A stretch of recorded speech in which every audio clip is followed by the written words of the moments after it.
홈트가 유행해서 홈트가 뭐예요? 홈트레이닝. 홈트라는 장르가 있어요? 장르라는 것보다 요새 유행어죠, 뭐 유행. 유행어예요? 네.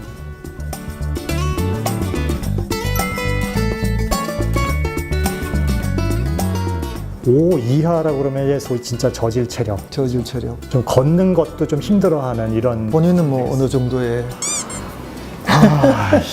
다음 얘기하죠. 예.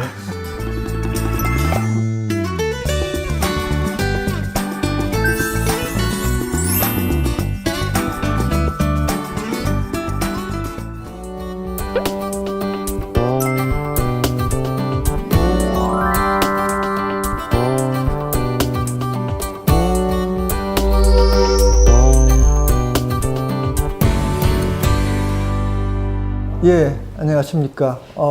이제 두 번째 뵙는데요.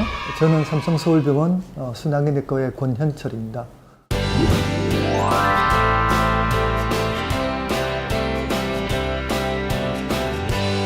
이번 두 번째 시간에는 운동에 대해서 얘기를 나눠보겠습니다. 사실 이 운동에 대해서는 이 외래에서 환자분 뵐 때 가장 많이 오는 질문 중에 하나인데, 오늘 이 시간을 통해서 여러 환자분들께도 도움이 되고 또 그 가족분들, 나아가서 일반 여러 국민들에게도 이제 바른 운동법에 대해서 정보를 전달할 수 있으면 좋겠습니다. 그 전번 첫 번째 시간과 마찬가지로 이번에도 저희 병원의 순환기내과 성주동 선생님을 모셨습니다. 안녕하십니까.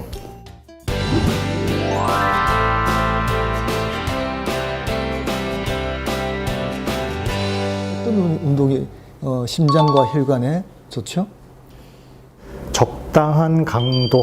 네, 이게 핵심 키워드라고 말씀드리고 싶어요. 적당한 강도. 많이 할수록 효과가 더 좋겠죠. 네, 근데 이거는 뭐 뻔한데, 운동을 그냥 많이 하자가 아니라 적당한 강도로 많이 하자. 심장에 병이 있는 분이시라면, 심장병이 있는 분이라면 그 적당한 정도를 잘 찾는 거가 굉장히 더 중요해지겠습니다. 그 적당한 게 뭔가를 이제 이 시간에 한번 비벼보겠습니다. 보통 이제 얘기하는 게 적당한 운동 중에 뭐 유산소 운동이 좋다, 무산소 운동은 나쁘다.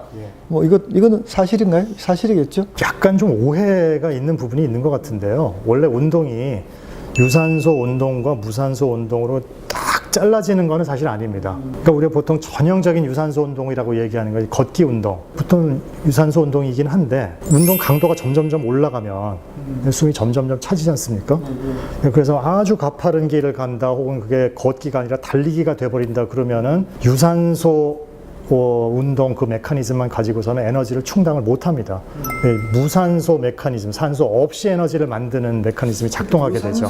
이걸 이제 의학 용어로는 이제 뭐 무산소 역치라고 그럽니다. 강도가 그 이상이 되면은 유산소로만은 에너지를 못 만드니까 무산소. 숨 넘어가는 그 있죠. 그게 돼야 되고, 그러다 보면 이제 젖산이라는 물질이 쌓이는데, 이렇게 되면은 근육이 막 아파지고 다리가 천근만근이 되고 무거워지고 숨이 막 차지고 이제 오래 지속을 못 하게 되죠. 특히나 이제 이 운동 소위 저질 체력이신 분들은 아까 말한 그 무산소 역치가 자기 체력 한계 보통 한 절반 정도밖에 안 됩니다. 굉장히 낮은 강도로 운동을 해야 그 안에서 운동을 할 수 있고요. 조금만 운동해도 올라가면은 이 무산소 역치를 넘어가 버리는 거죠. 그러니까 이 사람들이 아주 낮은 강도로만 운동을 하고 있으면은 향상이 적죠. 체력이 향상되는 게 굉장히 느립니다. 그렇기 때문에 어느 정도 무산소 역치를 넘어갈 정도의 운동이 필요한 거죠. 그 많은 분들이 그냥 산책, 네네. 오늘 뭐 가가지고 한 시간 동안 돌아다녔다, 뭐 그런 걸 운동이라고 주장하시는 분들이 많은데 그 좀 곤란하지 않나요? 맞습니다. 그러니까 적당한 강도를 스스로 이게 적당한가를 한번 좀 잘 생각하면서 이제 운동을 하실 필요가 있는데요. 어떻게 생각해요? 뭐가 적당해요? 그 기준을 어떻게 삼으면 되죠? 저는 이렇게 말씀드립니다. 숨이 좀 차야 운동이다. 그죠? 예. 숨이 안 차면 말씀하신 대로 산책이다. 네. 이렇게 좀 구별을 하셨으면 좋겠어요. 숨은 좀 차고 좀 힘들어야죠, 그죠? 사실 과거에는 저희 교과서적으로도 한 40년 전 거기 교과서에는 심장병 환자는 쉬어야 된다, 운동하지 마라, 그렇게 되지는 않는 거죠, 그죠? 저는 그 문제는 이렇게 거꾸로 좀 보고 싶어요. 그럼 운동을 안 하는 게 안전하냐? 아닙니다. 절대로 아니고요. 절대로 아니죠. 그러니까 그거를 그냥 운동하다가 쓰러져 죽는 사람도 있잖아. 이런 식으로 하면 그것이 아무것도 못 하고요. 집에서 죽는 사람도 있고. 그냥 그런 식으로 하면 정말 이 이불 밖은 위험해. 그렇기 때문에 운동을 적당한 운동을 해서 참 체력을 좋게 유지하는 게 사망률도 낮고 뭐 이거는 별로 의심의 여지가 없는 거기 때문에 운동은 필요하고요. 안 하는 게 더 위험합니다. 그렇게 생각해야 되지 않을까. 시간은 어때요? 시간에 대해서도 논란이 많은데 그러니까 이거는 운동은 하나의 단위로 그냥 환산이 가능합니다. 그러니까 운동 강도 곱하기 시간. 강도가 높으면 좀 짧게 운동을 해도 낮은 강도로 길게 운동한 거랑 비슷한 효과를 낼 수가 있습니다. 이거 실제 연구로도 많이 다 나와 있는 나와 것이고요. 있어요. 별로 운동을 이렇게 막 담쌓고 지내던 분이 이제 해보려고 그러는데 처음부터 고강도 운동으로 몰아붙이면은 얼마 못하고 그냥 나가자빠지고 난 운동 못해. 이렇게 현실적으로 될 가능성이 많기 때문에 시작은 그러니까 중간 정도 강도 운동으로 해서 30분 이런 정도가 이제 시작으로서 무난한 거고요. 근데 조금 가다 보면은 이제 이건 별로 안 힘든데 이런 지점이 반드시 오게 됩니다. 자기 체력이 향상되니까. 그럼 그대로 하지 마시고 거기서 진도를 나가야죠. 예. 그렇죠. 그럼 운동도 재밌어지고 그죠? 그렇지만 또 저한테 오는 환자분들은 또 연세 많으신 분들이 많고 뭐 이런 되신 분들 굉장히 많거든요. 그분들이 운동을 너무 강조하다 보면은 또 손상 또는 뭐 이렇게 상해를 입는 경우도 있지 않겠어요? 분명히 조심을 해야 되고요. 특히 이제 운동을 별로 안 하던 분이 비교적 연세가 꽤 되시는데 새로 시작하려고 할 때는 특히 그 근골격계, 특히 관절 문제를 꼭 생각을 하셔야 될 것 같습니다. 그래서 저는 보통 이렇게 말씀드리는데 운동을 시작하셨는데 조금 무리해서 근육이 좀 뻑적지근하게 아픈 정도는 그냥 오케이, 괜찮다. 쉬었다가 다시 하면 된다. 근데 관절이 아파진다면, 무릎이 아파진다 이런 게 있다면은 이거는 조금 경계해야 된다. 경계해야 되죠. 네, 운동 방법을 조금 달리 해야 될지 어떻게 해야 될지 한번 좀 생각을 해야 된다. 밀어붙이지 말고 네, 그런 조심은 그와 하셔야죠. 관계된 게 제일 현실적으로 제일 많은 문제가 뭐냐면 만보걷기더라고요. 만보걷기. 굉장히 유명하죠. 애당초에 만보걷기란 말이 나온 것 자체가 그렇게 과학적 배경을 가지고 나온 말은 아닌 것 같고요. 그냥 대중들에게 그 운동의 중요성을 얘기하다 보니까 나온 용어인 것 같습니다. 일본 도쿄올림픽이 1964년에 있었는데 그 당시에 이제 전국민 캠페인의 일환으로 만보걷기를 주창하면서 그 당시에 만보계가 처음 나왔다 그러더라고요. 그래서 이게 전국민 캠페인으로 시작된 건지 또는 만보계의 마케팅의 일환으로 시작됐는지는 정확치는 않은데 하여튼 그 근거라는 게 단순히 만보로 걸으면 좋겠다. 그래서 만보계를 만들자. 이런 식으로 시작된 이슈라는 거를 알아두시면 좋겠고. 요거는 저는 그 조금 구별을 해야 될 게 그냥 일상생활에서 신체적 활동을 많이 해라 하고 운동을 많이 해라를 약간 좀 구별을 좀 해주셨으면 합니다. 만보걷기는 그냥 내가 일상생활에서 많이 활동량을 충분히 해라 라는 정도로 생각해 주시고 시간 내서 운동하실 때는 좀 집중해서 적당한 강도가 딱 되게 해주고 이렇게 하는 게 제가 걱정되는 게 그거더라고요. 제 환자 중에 뭐 연세 드신 분들이 많은데 만보계 두고 꼭 만보 또는 어떤 데는 자기는 매일 2만보를 한다. 관절 괜찮으시냐? 무릎이 좀 아프지만 심장을 위해서 한다. 그거 좀 위험하죠, 그죠? 그건 상당히 안 좋은 거죠, 그거는. 관절은 조금 극단적으로 얘기하면은 소모품이다. 이렇게 생각하셔야 될 것 같습니다. 그래서 이제 저강도를 이렇게 너무 반복을 많이 하는 것보다는 차라리 운동 강도를 조금 높이고 시간을 줄이는 게 더 나을 수도 있어요. 사실 그 방송 들어오기 전에 정형외과에 문영환 선생님한테 전화를 한번 했어요. 이 만보걷기 문제에 대해서 정형외과죠. 그분은 이제 무릎을 이제 전공하시는 분입니다. 이게 어떻게 생각하냐? 당연히 안 좋죠. 이렇게 나오는 거예요. 첫 번째 포인트가 체중을 싣지 않은 운동. 체중을 싣는 대표적 운동이 계단 올라가기, 등산 얘기하더라고요. 등산을 하고 체중을 실어서 하는 것보다는 안 싣는 운동, 자전거가 괜찮은 대안이 될 것 같습니다. 일을 많이 하기 때문에 난 따로 운동을 할 필요 없다. 이렇게 얘기하시는 분은? 케바케인 것 같은데요. 케바케. 전문 용어 나왔네요. 예, 케바케.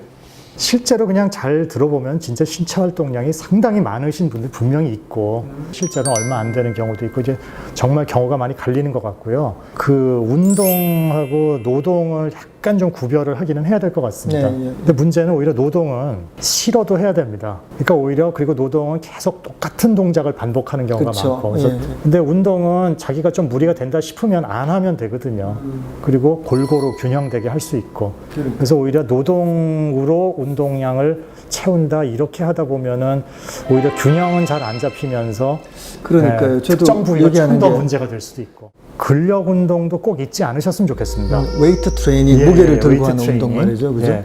그러니까 우리가 운동하면 자꾸 유산소 운동에서 걷는 거 이런 위주로 나가다 보니까 근력 운동을 조금 등한시하기 쉽고, 근력 운동은 근력 운동대로 이건 분명히 자기 체력을 좋게 만드는 거고 몸이 좋아지는 느낌이 좀 다른 것 같습니다. 그런 근력 운동이 무거운 거 끙 하고 드는 운동이 혈압을 올리기 때문에 심장이 해롭다. 이런 썰들이 많았거든요, 사실. 그건 아니라고 봐도 될 것 같고요. 좀 사실은 물론 뭐 이제 혈압 조절이 영판 안 되는 사람들한테 근력 운동을 권하지는 않습니다. 적당한 무게로 이것도.